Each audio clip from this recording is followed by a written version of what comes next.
a lot of interesting aspects of working in Atlantic Canada. There's so many stories to tell that have been untold. You know, I think it is competitive because everyone's trying to get their projects funded, but I think we actually come together and work together more often. Hello and welcome to the Atlantic International Film Festival podcast. On this episode, we will be speaking to a local legend, Taylor Olson. Taylor is a Canadian Screen Award and ACTRA Award nominee, and is currently in post-production on his third feature film. We were excited to talk to him about his career, why this part of the world is an incredible incubator for filmmaking talent, and what he's excited about at this year's AIFF Festival. Taylor, thank you so much for joining us on AIFF.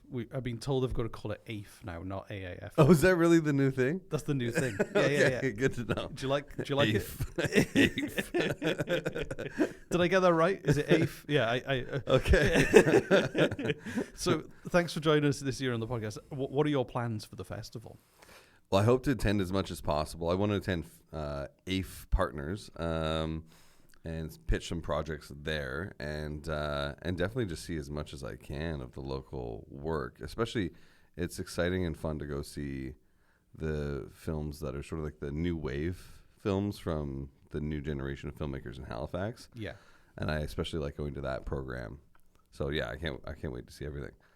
And you're like easily one of the most like prominent. I was going to say up and coming, but I feel like you're already up because you're directing big feature projects. As the part of that new wave yourself, what is it like to be a modern Canadian filmmaker based in Halifax? I mean, I think there's a lot of interesting aspects of working in Atlantic Canada. There's so many stories to tell that have been untold. I think it is hard to compete with filmmakers from larger cities in a sense. Like there's more of a network there. There's more of a community in terms of contacts with larger producers or festivals. But I think what we have here is a very tight-knit community. Like a lot of people support each other in a way. You know, I think it is competitive because everyone's trying to get their projects funded. But I think we actually come together and work together more often than folks who are in larger cities, which is kind of exciting. You know, it's a really tight knit community between the filmmakers, but also the cast and crew. Like everyone knows each other. And then I guess like I suppose like the temptation to move away and like try something somewhere else. I guess like even though you don't have that bigger network, like the ability to kind of test things out and experiment and, you know, kind of be creative with a smaller, tighter knit kind of crew. I don't know, that must be, there's a lot of comfort, but also like it's a safe space, I guess, to try new things. I think that's true. Yeah. I mean, like, I think here you have the opportunity to go out when you're starting on the weekends with your friends and just make things with no money because people are excited and hungry and eager to do it. And I think, you know, of course there's a temptation to go to Toronto or, you know, like early on I would have done that if I didn't have my daughter here. But I think there is something really exciting about making films here. And there's a lot of great filmmakers here. Like we kind of hold our weight across Canada. Like there's a lot of filmmakers, like, you know, if I started listing names, there's like Corey Bowles, like Heather Young, like Seth Smith, like Ashley McKenzie, Brenton Hannum. Like there's a lot of filmmakers who have done really exciting things and projects have gone quite far. So I think what we bring to the table is maybe like a sort of like grit to our stories that is interesting. And I think like even just the level of production that goes on here. I know there's a lot of production that comes from outside. It's the summer right now, and I drive to work. There's so many signs for crew and like base camp and all these different kind of things for a lot of the shooting going on. And I know they're kind of like outside productions that come in, but I feel like there's a genuine buzz at the moment in terms of it feels like a production town. Yeah, absolutely. I mean, there are so many service productions happening right now, and now there's projects going to Cape Breton. So there was like a feature called Little Lorraine that was up there. The Institute's up there right now. There's a doc series that's up there about the shipwrecks, you know, the hundreds of shipwrecks that are up in Cape Breton, and that's just in Cape Breton, never mind in town. So it's funny because the industry's in a funny place where things are kind of quiet overall, less, especially in the TV landscape, like less things are getting greenlit right now. But Nova Scotia is quite busy, so that's kind of exciting. Yeah. It's good. I guess like those service productions, like they is a great place for local talent, local crew to kind of really observe and learn and grow. Earn some money as well, I guess. Yeah, that then exactly. frees you up to have like time and creative space to kind of invest in your own like Canadian or Nova Scotian projects, I guess. Yeah, exactly. I mean, I think that's huge. One of the things that, I just did a feature in New Brunswick, and, the crew there hasn't had the opportunity to work on larger projects. And I think that is like where the training ground can be, where like you get to be a PA or, like the third set dresser. And that way you're really watching people who have tons of experience go to work. And I think when you have those service productions come here and, like the tax incentives that we have allow producers from away to consider shooting in the province, I think that makes a huge difference. I think that's where a lot of people get to learn. I mean, I'm not a crew member, so that's not how I learned, but that's where I see a lot of people learning. Yeah.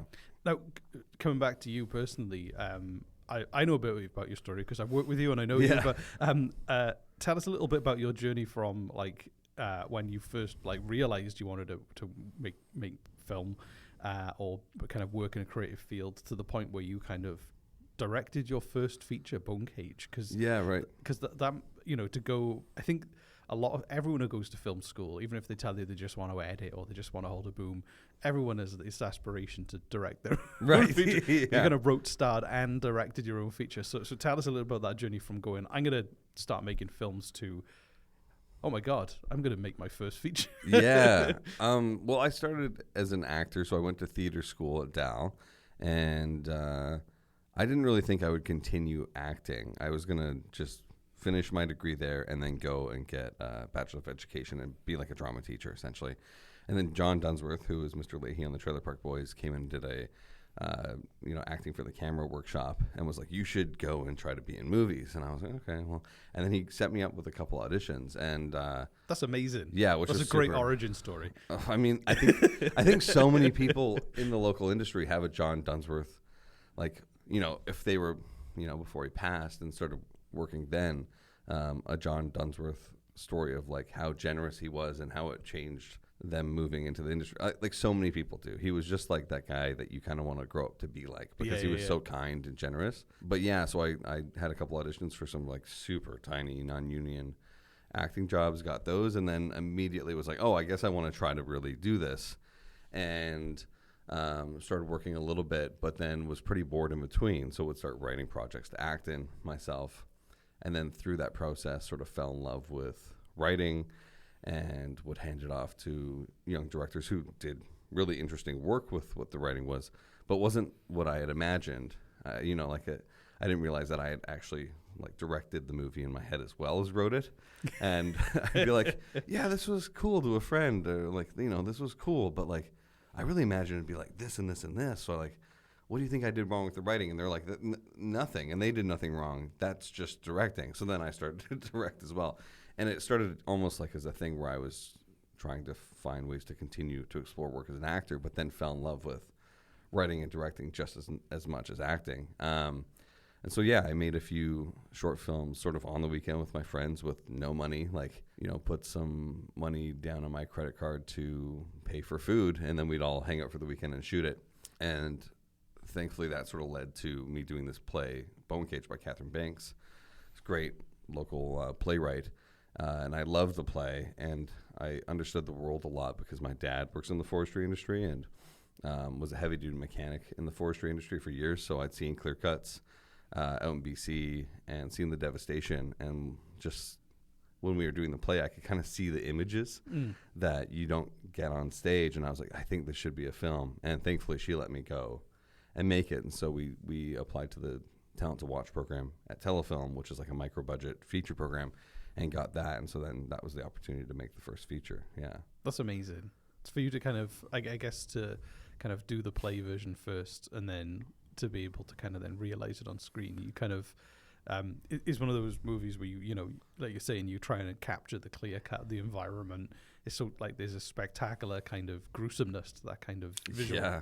It's such a violent machine. Yeah. Like that's the thing I remembered and couldn't get out of my head was just like, this is a violent thing that we do, and how like in doing so, stripping away the environment almost strips away at our souls. Like, so I was really lucky to get to do that and to actually like have someone who works a tree processor let us go out and shoot with it. Like, just like, yeah, sure, come on out. You know, it's a very, talk about making movies in Nova Scotia. That's a very Nova Scotian thing. And someone's buddies just say, yeah, come on out on Saturday. Yeah, we'll come out for a couple hours. No big deal, bud. Like, it's just, what? Right? Well, that's how you get stuff made. So then, in terms of that process, like, what was that as a learning curve to go from making short films to, you know, doing a feature? I guess, luckily, you had a very clear story and everything there. It was more like, you know, bringing it to screen. So tell us a bit about that kind of what you learned in that kind of initial kind of foray, I guess. Yeah, I mean, I think the first thing I learned was that adaptation is quite difficult. Like taking a play that's, you know, 15 scenes and making it a movie that's 108 or something, you know, like whatever we landed at. That was a really interesting and difficult process. An exciting one, but like I didn't realize I always had thought adaptation was like, well, you've got all the material there. Like, how hard can it be? It's like, no, it's maybe harder. Also, I guess there's an emotional debt to the original writer as well. You know, you want to keep the soul there. Yeah, especially because I, you know, was obsessed with her work. And I think the thing that I learned is, you know, I'd only been making short films from like late 2017, and we shot that in like spring of 2019. So it was a short period of time between like starting to make short films and making the first feature. And I think, you know, like it's almost hard to put into words what you learn.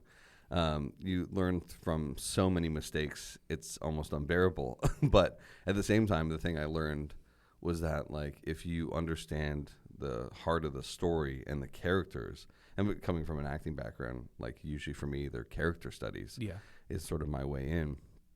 And if you understand the character and like essentially their heart and soul, and you put everything you have into that, you can go wrong in so many ways, but like overall, you're probably like heading towards true north a little bit. And that's kind of what I learned. And it was like, oh, that's exciting. Like if I mess up everything else, if I can get that sort of right, then maybe there's something worth seeing here. Yeah.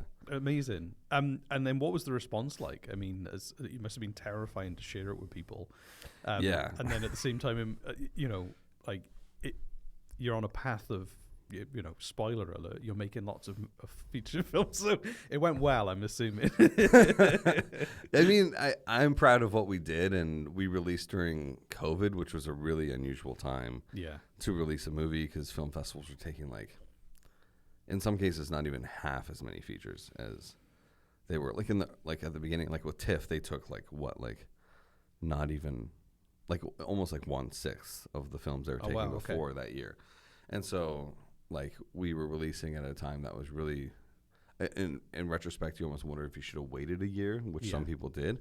But we sort of just went out. We like premiered at the Atlantic at AIFF. AIFF. Yeah. We premiered at AIFF in 2020, and thankfully we won some awards, which allowed us to like get a distributor and go from there. And then like, you know, it was almost like 6 months later that we started to go to like cooler festivals internationally. We got to go to like Camerimage, and eventually like competed at Beijing, and we ended up at the end getting nominated for 2 Canadian Screen Awards, which was really exciting. And really, I think that was the thing that helped the movie the most, because it was like right before we released, even though we couldn't do we planned a theatrical, but we couldn't because another wave of COVID hit, and it was like right when we were gonna do it, another wave of COVID hit.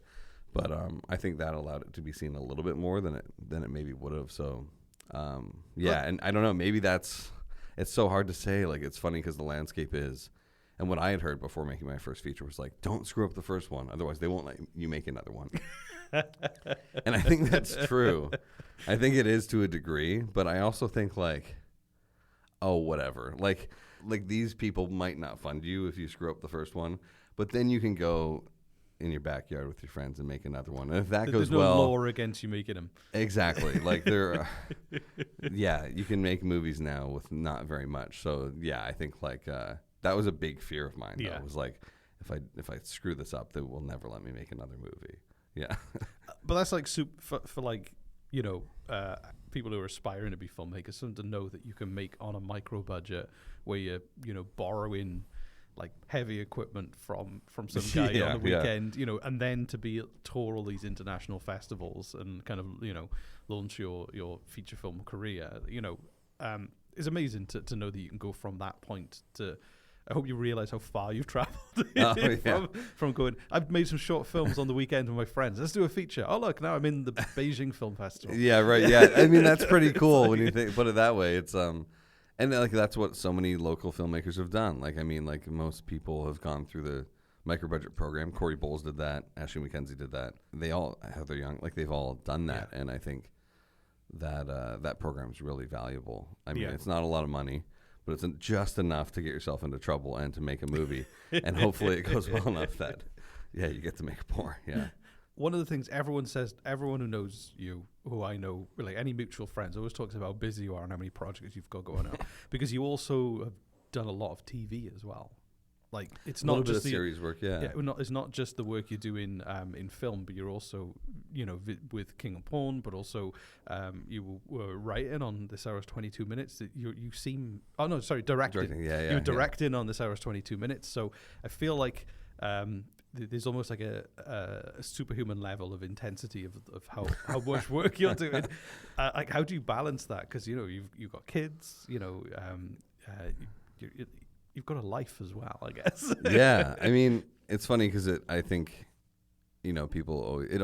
I think to people from the outside seems like I'm probably busier than I am, almost like, because I have a lot of people that I collaborate with. I mean, like, having collaborators is both like the best part of doing the job, hanging out with your friends and making stuff up, and also is like does help lighten the workload in that way. But yeah, I mean, I love.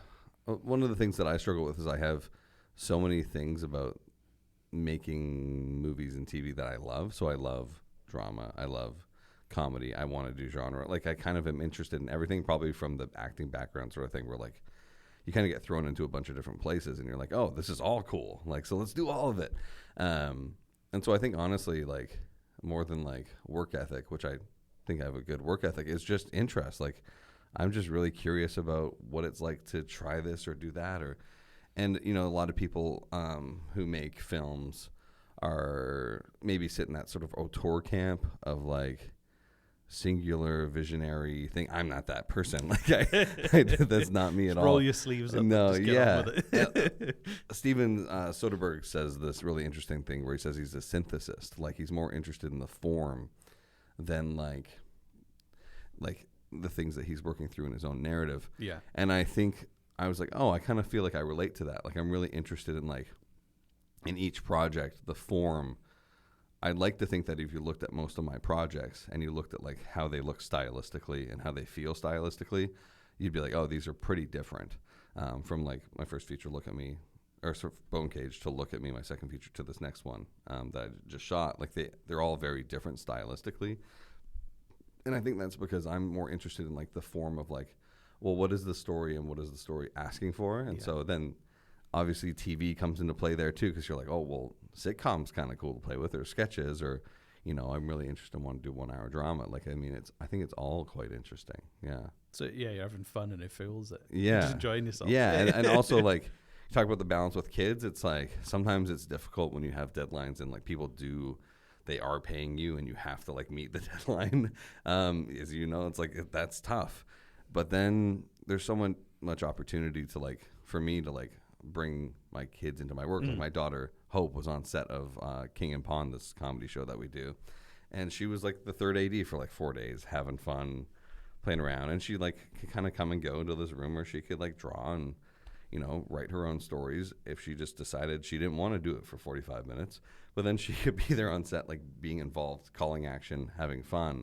And I think like, not to detour what we're talking about, but I like, for me, that's the future of the work, is like this environment where sets can both like, it's financially tricky, but like maybe provide childcare in some ways, make things more accessible to parents, or that like sets, depending on what the content is, can kind of be kid friendly. Like, I love that idea. Because this type of work can be very inaccessible to parents, especially like young moms if they're breastfeeding or things like that. And I think like that's the kind of, aside from the actual work part, like, Yeah. I kind of want to see the future of the industry move in a direction where that's more accessible. Yeah, it's interesting because like a lot of things in terms of accessibility and regulation, in terms of hours and things, the industry has always kind of been. It has never really had to follow those rules. Yeah. People will work ridiculously long hours through the night. The old-fashioned assumption is that, well, yeah, if you have to be married to the job, and if your kids don't see you well, tough. You've got a deadline. Yeah, that's right. It's one of the reasons why I stopped doing as much TV in the UK as I Right, did, because it was yeah. very unforgiving when you've got a young family. So yeah, I think that's an amazing. I've never thought about anyone actually trying to push that, but I think to make it a much more an environment where it is accessible regardless of your responsibility in life. Rather than it being this very harsh environment where people are kind of like tired and stressed because they're aware that they've got to cut this whole other part of their life for 12, 14, 16, 18-hour shoots. Totally. And I mean, like, sometimes schedule and budget demands a certain thing from you. Yeah. And that means it's 14-hour days and it's nuts. But when you can, if you talk about accessibility, I work on this show called Disrupt for AMI, right? That you've worked on as well. And it's like the way that shoot goes, it's obviously very accessible and we still get a lot done. Like, I think it's just about how you approach schedule, budgeting, planning it. Like, if you put thought into that as much as you do the story, you probably can do it.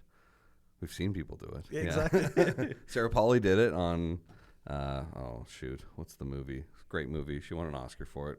Women Talking. And, that's a great movie. Didn't hurt that movie, so, yeah. No, exactly. Yeah.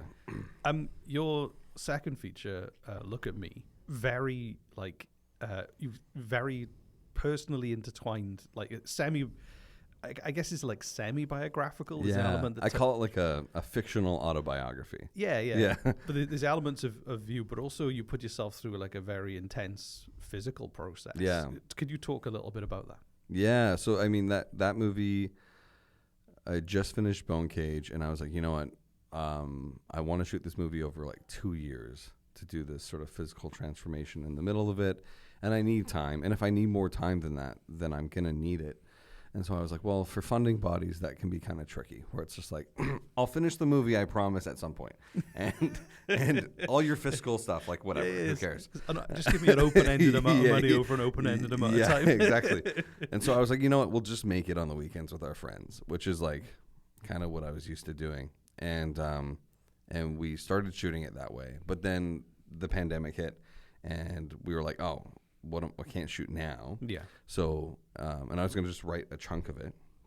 It really takes place over 5 chapters. And I was going to just write a piece of it, shoot it, edit it, and then write the next piece, shoot it, edit it, and just see where the story went. But because the pandemic hit, I wrote it, a draft of it, and applied for funding to the Canada Council. So we ended up making the movie on like $95K, which is still insanely small amount of money. But yeah, it's... I was really lucky that there was like a small group of people who were down to come out for, everyone got paid, but not a lot of money, and just make this movie on weekends over like what ended up being essentially 2 years. And it's based on a play that I'd written and done, a solo play that was called Heavy, which is, about my experience with eating disorders, with body shame, with, all of those sort of issues that I dealt with since I was like 13 or probably even younger, but really like I've been bulimic and struggled with that since I was 13. And doing the play, it was almost on a dare from my partner when I was like, I don't have any work. I should apply for a grant. And we've been sort of talking about this, and she was like, you should do it because you keep talking about how there's like no stories about that from this perspective, from like, a young man's perspective, essentially. And so that I did the play, and then the movie kind of came as like an adaptation again from the play. And we did on Canada Council funding. We shot over like a year and a half with the main part of the movie, 2 years altogether. And I just went through like this slow physical transformation alongside the character, with like while being in therapy and like having like consulted a nutritionist and things like that to like make it as safe for me as possible, but also the crew. Like I was responsible to I can't be unregulated No, around no. the crew, right? I've Yeah, got to yeah. be like really solid and, in that position on a film set. You are in the leadership position. You have Yeah. to lead people with like love and kindness and be regulated so that if they're unregulated, you can help them. Yeah. So it was one of those really sort of like exciting experiences because it just really did feel like almost like a film camp where like we just, okay, well in 3 months or 4 months, we'll get back together if I'm physically ready to do the job. Yeah. And then we'd all get back together, hang out for 3 days on a weekend, usually in between other people working on like Sullivan's Crossing or whatever it was at the time. And we'd shoot for like 2 or 3 days and then we'd be like, all right, see you in a bit. And then Sean and I would go away and in the dark room and edit. So it was kind of an exciting experience that way. Yeah. Did it give you a new respect for Christian Bale? yeah. And anyone who does a project over a long period of time, like it's taxing. Like it's interesting because there's a creative value to shooting over such a long period of time where you can like write, edit, and then go, oh, based on that, we'll rewrite this next section. And, it's really hard to like make a full film cohesive when you shoot it over 2 years. Like, I don't know how Richard Linklater did Boyhood. That's crazy. Yeah. Yeah, I think you have to be able to like commit yourself to something you've done and then accept that it's fixed now when you have to work with it. And that's right. Compartmentalize the process step by step. That's it. Yeah, exactly. Yeah. And tell us a bit about the response that you had with it, because again, you feel like festivals seem to really love your work. Yeah, it's really nice. Yeah, we premiered at Slam Dance, which was really cool. I had been like, of course, like a lot of people are like, oh, like they know Slam Dance from like the filmmakers who have like put their first couple features or first feature through it. Like Matt Johnson did, I think premiered The Dirties there, which is a really cool movie, really cool low budget movie. And so we went to Slam Dance and that was really exciting. And it's really interesting to do. We sort of had 2 screenings, one that was at the main theater and then another one that was at the campus nearby, which was in this Unstoppable program for creators with visible or non-visible disability. And so we screened the film there, and it was really interesting, the response from people from the disability community who were just they understood the film so much more on like an intimate personal level. That was really kind of a beautiful experience that I'm like so glad I got to go to Salt Lake and like attend Slam Dance and see that response. Because like before doing Disrupt, I had been like they asked me to come and work on Disrupt, and I was like, well, you should probably get someone who has any form of disability, like I was kind of like, you should. And they were like, no, that's why we're asking you, like you do. And I was like, what do you mean? Like sort of like, and because they had seen my previous work or had read about it or knew me personally, they were like, that's like that fun falls under our umbrella, and like this work is like this is like not really talked about that much. We want to like talk about it on our show, and that led to like submitting to Slam Dance and them sort of pulling the project into the Unstoppable program, which I was like, oh, okay. And I was like, oh, this is really cool. And like connecting with that community there and the filmmakers, like these like folks who are like living with disability who are making movies there was really cool. And so we've gone on, I think we've done, I think around 18 festivals so far, almost exclusively in Canada, like almost all the states. Yeah, so far. But yeah, I'm excited about seeing where else it'll go. Yeah. Because we're going to be distributed by Raven Banner early 2025. So we've got a little bit of time where we can continue to do festivals, which is fun. Yeah, that's cool. Yeah. So that's your second feature going out, but right now you're also in post-production on your third. Yes, yeah. I don't know much about your third feature, so please tell me a little bit more about it. We've talked about the process. You're in the edit and stuff, but I'm excited to know more about it. Yeah, so it's about a young dad who's a swim coach who's invisibly houseless, and so it's really about him trying to keep a relationship with his daughter while being invisibly houseless. And it's told through 2 different timelines, one moving forward in time as, living out of the van, the family van, and, sort of seeing what it's like to keep a relationship with a kid while being invisibly houseless. And they've got a large distance between them. And and moving through early COVID and seeing how houselessness was affected by COVID, which really, changed the game for so many people. And the other timeline moves backwards in time from being evicted, giving up the keys to their apartment, and, through like a court custody case and sort of the death by 1,000 cuts that can lead someone to being houseless. So we're just in post now. It was shot in St. John this like April, May, to sort of a very specific window to try to get 18 months worth of seasons because of these two timelines. We're in post now, and I'm really excited about it. It's a bigger undertaking than I've ever had. The movie is like 147 scenes conservatively, because I was like putting multiple scenes into one scene, so it wasn't like, holy crap, there's 160 scenes. So it's a big thing, but I'm excited about it. And it's partnered with Telefilm, and Crave is our broadcasting partner, and will be released by Vortex. Yeah. But also as well, incredibly timely, the topic, I guess.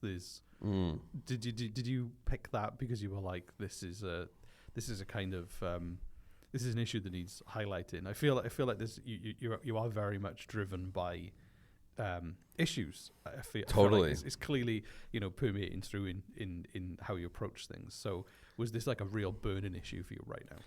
It's funny because it is, but it wasn't really when I first had the idea and started to develop it, it wasn't actually being talked about as much as it is now, or was even 2 years ago.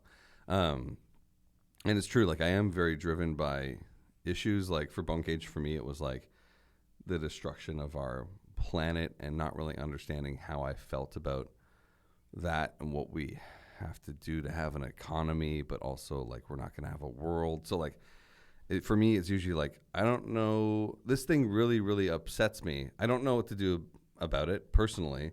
All I can do is take all the input about how I feel and just try to put it out here with more questions than answers, essentially. And that's so this was kind of when I was 19, I drove across the country with my friend in a van that I'd bought, and we put a bed in the back and we drove across so I could go coach swimming in BC, and lived in the van for the summer, and came back, and it sort of parallel to that, came back for university and started volunteering with a group that was going downtown and sort of just chatting with houseless folk and giving out things that they could, essentially, little not baskets, but essentially things like socks, a lot of things, but things like socks being of the most important things, and really just talking to people, just trying to understand what they need, what's helpful, and did that for a couple summers before my daughter was born, very young for me, and then I kind of stopped doing that. I was very focused on trying to build a career and a kid, and then it was sort of early COVID. There was someone that I had met downtown by Neptune Theater and had talked to while my partner was in rehearsals, and just got to know this guy a little bit. And we talked, for probably 5 weeks, because I'd go and pick Koumbie up every day for 5 weeks. And then every once in a while when I saw him downtown, we'd chat again. And then time went by, and then COVID happened, and I saw him, and he was just totally different. He was completely, cognitively, he was totally almost a different person, physically too, just and it was COVID is really, this is a direct effect from COVID. And that's when not that that's a big part of the story evolved to really be about this father-daughter relationship, but that's kind of where it started. And so it was funny because in a way at that point, we weren't really talking about this a lot, but then it has been an issue that obviously has gotten worse and worse and worse, and hopefully doesn't continue to get worse. Hopefully there's something done about it. Yeah. And when are you hoping that this is going to be released? Are you going to have back-to-back film releases going on, or are you? Oh yeah, I mean, I guess they'll be pretty close together overall. Festivals in 2025, whether that's summer or fall to start, and then it'll be released in 2026 theatrically, early 2026, and then going to Crave. Yeah. Amazing. So they will be they'll be a year apart for proper release. Yeah. Yeah. That's amazing. So the festival's coming in September. You mentioned you're going to go to the partner program and everything. In terms of like the buzz of the festival, what do you feel like what's the value to the filmmaking community by having AIF happen in Halifax? I mean, I think it's huge. There's not many platforms for folks who are especially making short films to really showcase their work, like, locally. There's festivals all across the world, but you want the people who made the movie to go see it on a big screen, and you want to share it with the local community. So I think that's huge, like when a local feature or short is playing, that's really exciting. And I think, it's important to try to get international awareness for the festival or prestige, of course.